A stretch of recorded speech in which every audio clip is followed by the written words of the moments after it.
एक समय की बात है। किसी तालाब में एक मगरमच्छ रहता था।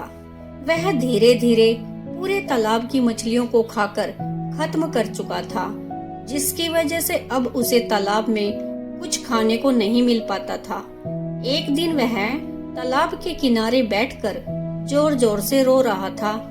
उसकी आवाज सुनकर उस तालाब का सबसे बुजुर्ग कछुआ बाहर आता है और वो मगरमच्छ को रोते देखकर पूछता है, मगरमच्छ भाई क्या हुआ, तुम क्यों रो रहे हो? मगरमच्छ कछुए से कहता है, क्या बताऊं कछुआ भाई, मैं कई दिनों से बहुत भूखा हूँ। अब मुझसे भूख बर्दाश्त नहीं हो रही है। कछुआ कहता है, क्या हुआ, तालाब में मछलियाँ खत्म हो गई क्या? मगरमच्छ कहता है, हाँ कछुआ भाई, अब तालाब में मछलियाँ नहीं बची, जिसे मैं कब का खाकर खत्म कर चुका हूँ, और अब मैं दूसरे तालाब में भी नहीं जा सकता हूँ, क्योंकि अधिक भूखा होने के कारण अब मुझसे चला भी नहीं जा रहा है। काश कोई भेड़िया आ जाता तो आज मैं भर पेट भोजन कर लेता। कछुआ मगरमच्छ को समझाते हुए कहता है, मगरमच्छ भाई, शायद तुमने चींटी और टिड्डे की कहानी जरूर सुनी होगी। उस कहानी में चींटी अपने आने वाले दिनों के लिए खाना बचाकर रखती है, जबकि टिड्डा प्रतिदिन जो मिलता उसे खाकर खत्म कर देता था। टिड्डे की तरह ही तुमने भी गलती की है। अगर तुमने कुछ मछलियों को बचाकर रखा होता तो आज उससे तुम अपनी भूख मिटा सकते थे।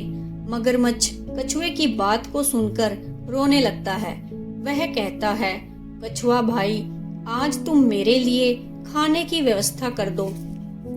मैं तुमसे वादा करता हूँ कि मैं भविष्य में अपने लिए थोड़ा थोड़ा करके आने वाले दिनों के लिए खाने की व्यवस्था करके रखूंगा। मगरमच्छ की हालत देखकर कछुए को उस पर दया आ जाती है। कछुआ मगरमच्छ से कहता है, तुम यहाँ पर अपनी सांस को रोककर लेट जाओ। मगरमच्छ ने कछुए के कहने के अनुसार वैसा ही किया और कछुआ उसके पास बैठकर रोने लगा। देखो देखो मेरे दोस्त को क्या हो गया। कुछ देर के बाद तालाब में पानी पीने के लिए एक भेड़िया आता हुआ दिखाई दिया। कछुआ और जोर जोर से चिल्लाने लगा। कछुए को चिल्लाते देख भेड़िया थोड़ा उसके पास आकर पूछता है, क्या हुआ कछुआ दोस्त, तुम इतना ज्यादा चिल्ला क्यों रहे हो? कछुआ भेड़िए से कहने लगा, मैं और मेरा दोस्त मगरमच्छ इस तालाब में रहते थे। दोनों में बहुत अच्छी दोस्ती थी। हम दोनों एक दूसरे के सुख दुख में काम आते थे, लेकिन आज मेरा दोस्त स्वर्ग सिधार गया और अब मैं इस तालाब में अकेला कैसे रहूंगा? भेड़िया कछुए की बातों को सुनकर बहुत खुश होता है। भेड़िया कछुए से कहता है, चलो अच्छा हुआ, जो भी होता है अच्छे के लिए ही होता है। कछुआ भेड़िए से कहता है, इसमें क्या अच्छा हुआ? भेड़िया कछुए से कहता है, इस मगरमच्छ की वजह से मैं कभी कभी तालाब का पानी पीने से वंचित रह जाता था और अब मैं आराम से कभी भी पानी पी सकता हूँ। लेकिन चतुर भेड़िया पूरी तरह से यह पता करना चाहता था कि क्या वास्तव में मगरमच्छ मरा है या नहीं। मैंने सुना है कि मरे हुए मगरमच्छ की पूंछ हिलती रहती है। देखो देखो, इसकी पूंछ नहीं हिल रही है।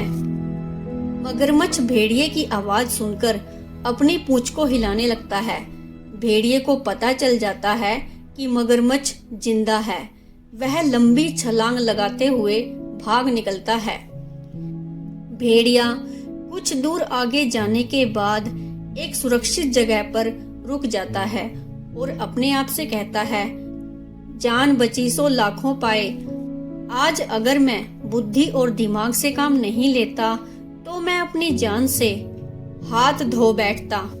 इधर कछुआ मगरमच्छ को फटकार लगाते हुए कहता है, तुम्हें भेड़िए ने मूर्ख बना दिया। क्या जरूरत थी तुम्हें अपनी पूंछ हिलाने की?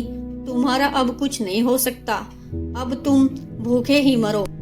मैं तो चला, ये कहते हुए कछुआ पानी में चला जाता है और मगरमच्छ को अपने किए पर पछतावा होने लगता है। इस कहानी से हमें यह सीख मिलती है कि अगर मगरमच्छ अपनी पूंछ नहीं हिलाता तो उसके भोजन का इंतजाम हो गया था, मगर वह बिना सोचे समझे जल्दबाजी में अपनी पूंछ हिलाने लगा, जिससे भेड़िए को पता चल गया कि मगरमच्छ जिंदा है। इसीलिए हमें जल्दबाजी में नहीं बल्कि हमेशा धैर्य के साथ काम करना चाहिए। Thanks for watching.